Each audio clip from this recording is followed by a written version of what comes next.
Perkenalkan, nama saya Suster Ambrosia, biasa sehari-hari dipanggil Suster Ambrosia.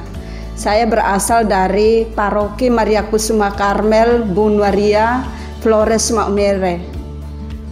Saya masuk biara mulai tahun 2004. Perkenalkan, nama saya Lisbeth Maria Viani Sinaga, saya biasa dipanggil Suster Viani. Saya berasal dari Paroki Donisius, Sumbul, Sumatera Utara. Saya masuk biara tahun 2009. Perkenalkan, nama saya Suster Rina Kristina Banjarnahor. Saya biasa dipanggil Suster Rina.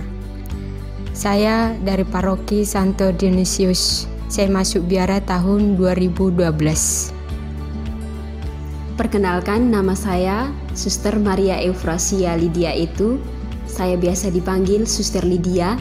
Asal paroki saya Gereja Maria Kusuma Karmel, Bunwaria, Flores, Maumere.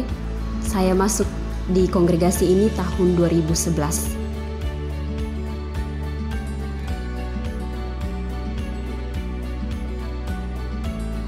Katanya juga saya punya pengalaman. Katanya orang Madura tuh nggak suka ditawar-tawar kalau belanja. Kalau kita mau belanja beli ke mereka, kita nggak boleh tawar, harus kalau sudah mau yang itu langsung diambil kan, langsung diambil.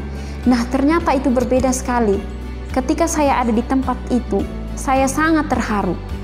Saya awal-awal takut untuk menawarkan belanjaan itu. Saya takut karena saya pikir mereka akan marah. Ternyata tidak. Mereka minggu kedua, ketiga mereka malah yang memanggil kita, Suster, Sus, sudah tahu mereka nama. Sus gitu panggil. Ya Bu, ada apa? Beli di sini loh, Sus, beli di sini. Suster kan yang di panti asuhan itu loh. Ibu kok tahu? Iya, kami sudah tahu. Kami sudah tahu kok. Ya, Ibu tahu. Ya udah, Suster beli aja di sini. Nah, ternyata mereka tuh orang-orang murah hati. Orang-orang murah hati, dan kita bisa menawarkan. Bahkan mereka memberi lebih seperti yang saya tidak bayangkan. Saya beli tahu, misalnya saya beli tahu 20, mereka kasih sampai 30.000, bahkan 40. Suster kan anaknya banyak katanya, anak-anak banyak kan, Suster, nggak apa-apa Suster, ini persennya untuk Suster, biar besok Suster datang lagi belanja.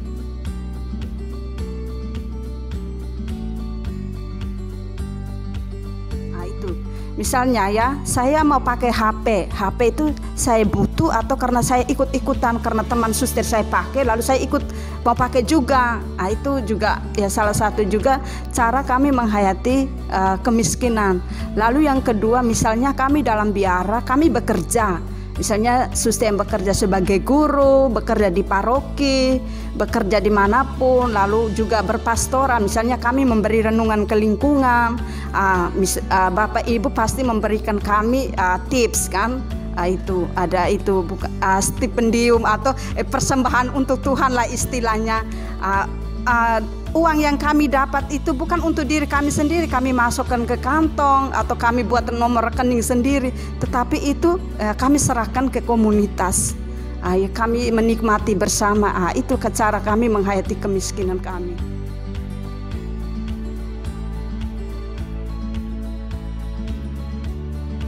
Saya pernah jatuh cinta dan pernah berteman dengan, ya, dalam tanda petik pernah pacaran. Itu waktu saya masih SMA kelas 2 kan, kami berteman sampai saya memutuskan masuk biara. Kami masih berteman dan kami masih sering berkomunikasi. Kami sih beda agama, tapi dia tidak mengerti apa itu suster dan seperti apa hidupnya para suster dan seperti apa hidupnya para romo. Jadi ketika saya sudah berkarya di salah satu komunitas di Jawa Timur, kami saling kontak. Saat itu masih lewat Facebook. Setelah itu kami masih cerita-cerita panjang lebar. Tapi waktu kami bertemu itu, ya rasa yang dulu itu sudah tidak ada lagi. Karena saya sudah membulatkan pilihan saya adalah untuk jadi suster. Cuma karena saat itu dia tidak mengerti seperti apa hidupnya para suster itu, ya dia masih berharap. Saat itu sudah lewat WA, sudah tidak lewat Facebook lagi. Akhirnya saat itu saya jelaskan sama dia bahwa kalau suster itu hidupnya seperti ini dan romo itu hidupnya seperti ini. Ya, dalam tanda petik, ya suster dan romo itu tidak menikah. karena sudah terikat dengan janji seperti yang diceritakan oleh para suster tadi. Setelah saya jelaskan sama dia, akhirnya dia mengerti. Setelah itu ya sudah, kami putus, kami berhenti baik-baik, dan ya dia hidup dengan keluarganya sampai sekarang. Ya saya juga hidup dengan pilihan saya, karena saya sudah mengatakan bahwa kami tidak menikah dan ini adalah pilihan saya. Tapi suster sendiri setuju ada pendapat lebih baik untuk merasakan jatuh cinta dulu atau pacaran dulu sebelum masuk ke biarawati? Kalau menurut saya sih tergantung pribadi masing-masing.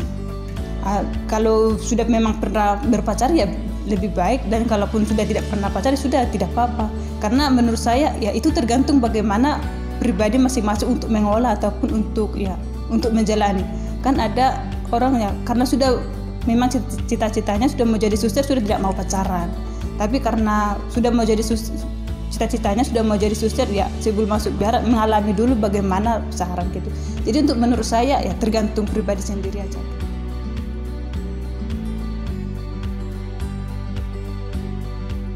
Tantangan paling besar yang ada yang pertama adalah diri saya sendiri. Kenapa? Semua kuncinya ada di dalam diri. Semua di dunia banyak tawaran-tawaran seperti zaman sekarang ya. Tantangan seperti sekarang adalah media sosial. Contohnya seperti kami para suster, kongregasi menyiapkan sarana itu untuk pelayanan. Kalau saya manusia yang lemah ya, maksudnya masih ada godaan keinginan ini itu, apalagi orang muda. Tidak pernah ada, maksudnya kami pernah pegang HP dulu waktu SMA, tetapi sekarang bedanya bentuknya beda. Kan kita juga kan pengen mau senang-senang, tetapi saya kembali ditantang diri saya sendiri dengan yang sudah saya pilih. Saya sekarang sebagai religius, saya juga para suster memberi kebebasan pilihan itu. Saya memilih itu atau yang sudah saya tentukan. Maka yang terbesar tantangan adalah keinginan diri sendiri. Kalau saya tidak bisa mengontrol keinginan saya mungkin juga sampai sekarang saya enggak bertahan di biara. Karena apa? Bisa saja kalau saya mau ingin sembunyi-sembunyi saja, ambil HP, siapa yang tahu. Tapi ada Tuhan yang melihat. Maka itu yang perjuangan saya sendiri karena ada CCTV yang besar, yaitu ya Tuhan Allah.